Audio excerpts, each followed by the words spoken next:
everyone. Today was our ultrasound, and so I'm going to do a story time version just like I did last time because we haven't done any other, we haven't really done anything, but we haven't done any more vlogging today. So I'm just going to do a story time version, and I just want to start off and say that it's good news so that you're not, you know, wondering. It was good news. So just gonna go over like our entire appointment in this video. So I guess I will start out with my ultrasound. So we went in and I did tell them about the bleeding and everything like that. Actually, they already knew from a few days ago, but I hadn't talked directly to the doctor. So I told the doctor about that, and actually last night I started having some lower back cramps, and then I've had a few like abdomen cramps, but it's only been a few for those. And so I was kind of worried and really nervous. Just the entire situation of last week's ultrasound and then all of that and everything was really making me worried and nervous. But we went in and, you know, told her all of that, and she said that it can be completely normal, and since I'm not having anything really bad or anything, but so yeah, we were just gonna check on everything in the ultrasound.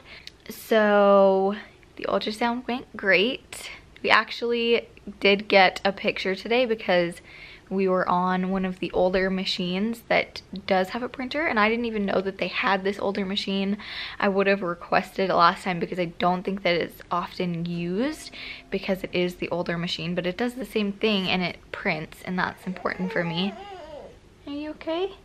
Yeah, so that was really fun. And I was supposed, according to my last period, I should be 8 weeks and 6 days, but according to last week's ultrasound, I should be 8 weeks and 1 day. So they were just looking for the 8 weeks 1 day to show week of growth from my last ultrasound. And I was actually measuring at 8 weeks and 5 days. So ahead of what the last ultrasound would have shown, so more than a week of growth, and actually only a day behind what we originally thought from my last period. So that is really great, and everything looked good. We got to hear the heartbeat again. It was at 166, I think, so that's really good. Yeah, it's so cool, you can see it. I know, it's pretty awesome. Excellent. We're going to measure how fast that little heart is beating. That gets smaller when we do that. And here it is. It looks like a little gummy bear, so we've decided to nickname it Gummy Bear. 1 second, I'm almost done. And our original due date from my last missed period was February 5th, 2018, and last week they changed it to February 8th, 2018. I'm almost done. Here, you want something to play with? Here you go. Here. And so last week they changed it to February 8th, 2018, and they just decided to keep the February 8th as my due date. Yeah, just to be safe. And so yeah, that was super great. And as for the bleeding, nothing showed that anything was wrong or anything.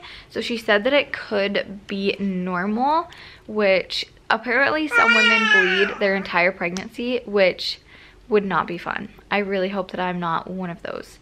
So she just said to monitor it if it gets any worse, or if I'm having any worsening symptoms around that, like any worsening cramps, any worsening bleeding or anything like that, to give them a call and we'll definitely figure it out. Or she said if I'm getting really stressed out and frustrated about it, to give them a call because they don't want that either. So if it lasts a while longer, I will probably be giving them a call because it's stressful and frustrating to deal with it because I have to monitor it and I have to say, is this worse? It's hard, and it's always makes you anxious when you're pregnant. Even if you just saw the ultrasound and you know that the baby's fine, it's bleeding and it's just not fun in pregnancy. But that's about that. And Oh, and I am supposed to be taking it easy. I'm not on bed rest or anything like that, but taking it easy, not like working out or doing anything. Just doing the bare minimum that I can do and while I'm bleeding, and then for 2 weeks after the bleeding stops. So that's another reason why it's kind of frustrating, because I can't do what I love, which is, you know, hiking and walking and everything like that, especially now that it's summer. So I'm really hoping that the bleeding stops soon. So let me all know if you all have had bleeding in your pregnancy and what you did. And I'm wondering if it does go on much longer, I might ask them if there's anything that they can do to stop it. I know that there's like progesterone shots and stuff like that, and I don't know what my progesterone is at, or progesterone pills too. And I don't know if that would stop bleeding, but it's really making me anxious. But I'm really glad that everything looked great. I am so excited. We have our first appointment in about a month, I think. And I think that we're going to go with a midwife. I'm really excited. The baby will most likely be born at the end of January, beginning of February, since Addie was early, and they say that usually the second baby comes early anyways. But my due date is Brandon's great grandpa's birthday and my mom's birthday, so she's really excited. Not like that's gonna happen, like I don't think, there's a really small percentage of babies who are actually born on their due date, but it's just cool that that's my due date. And I'm just really excited and relieved. You can probably tell from the last few vlogs that I just felt like kind of down, and now I'm really excited again. And obviously we still have to monitor the bleeding and everything like that, but I feel really good. So this was a little bit more of an uplifting video than last week's ultrasound video, but we will have a normal vlog again tomorrow. But we will see you tomorrow. Bye. You want to come say goodbye? Addie, can you say goodbye? Where did you get that? Where did you get my mascara?